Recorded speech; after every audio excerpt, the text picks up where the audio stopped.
அனைவருக்கும் வணக்கம். நான் உங்கள் ஹரீஷ் மேக்வரன்ஸ்.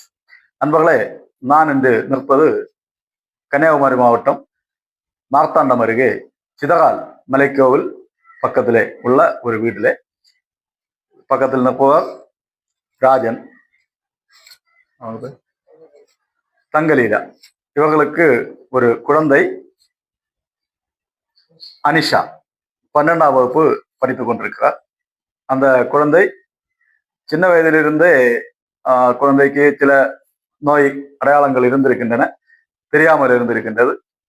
இப்பொழுது உடம்பு நிலை ரொம்ப மோசமாகி இந்த 12ஆம் வகுப்பு ஆரம்பித்த நாளிலிருந்தே பள்ளிக்கூடத்துக்கு போக முடியாத நிலையிலே மருத்துவமனையிலே பரிசோதனைக்கு சேர்ந்திருக்கின்றார்கள். பார்க்கும் பொழுது அவருடைய உடம்பிலே பிளட் கேன்சர், இரத்த புற்றுநோய் என்று கண்டுபிடித்திருக்கின்றார்கள்.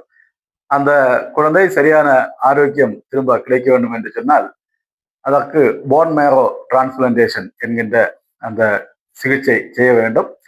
அதற்காக போன் மேரோ தானம் செய்பவர்களை தேடுகிறார்கள்.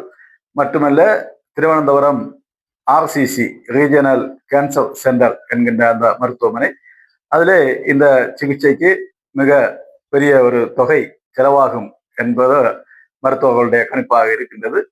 கிட்டத்தட்ட 30 லட்சத்திலிருந்து 50 லட்சம் ரூபாய் வரைக்கும் உள்ள தொகை எதிர்பார்க்கலாம். அது அந்த டோனர் கிடைப்பதை பொறுத்தும் சிகிச்சையினுடைய அளவை பொறுத்தும் அதில் மாறுபாடு இருக்கும் என்று சொல்லுகின்றார்கள். மிகவும் ஏழ்மை நிலையிலே வசிக்கக்கூடிய இந்த குடும்பம் இவ்வளவு பெரிய தொகையை எப்படி சேர்ப்பது என்று தெரியாத ஒரு நிலையிலே நின்று கொண்டிருக்கின்றார்கள். அப்போதுதான் நமக்கு தகவல் வருகின்றது. நாம் அவர்களுடைய வீட்டில் அந்த இதெல்லாம் பார்த்து விட்டு தான் நம்முடைய இந்த வீடியோவை போடுகின்றோம். வீடியோவிலே வங்கியினுடைய அக்கௌண்ட் நம்பர் இதெல்லாம் நாங்கள் போடுகின்றோம். உங்களால் முடிந்த அளவுக்கு அந்த அக்கௌண்ட் நம்பர்களை உதவி செய்யலாம். இல்லை நேரிலே வந்துதான் கொடுப்போம் என்று சொல்பவர்களுக்கு அந்த தொடர்பு எண்ணை போடுகின்றோம்.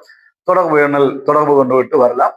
மார்த்தாண்டம் பக்கத்திலே சிதகால் மலைக்கோவிலுக்கு பக்கத்திலே, சிதகால் அந்த சமண பொறிகைக்கு பக்கத்திலே இருக்கக்கூடியது வீடு. வரலாம், நாங்கள் போடுகின்றோம். அதுபோல நண்பர்கள் உதவ இயலாதவர்கள் இந்த வீடியோவை ஷேர் செய்து நிறைய பேருக்கு கிடைக்க செய்தால் அதுவும் இந்த குடும்பத்துக்கு உபகாரமாக இருக்கும் என்று கேட்டுக்கொள்கின்றேன்.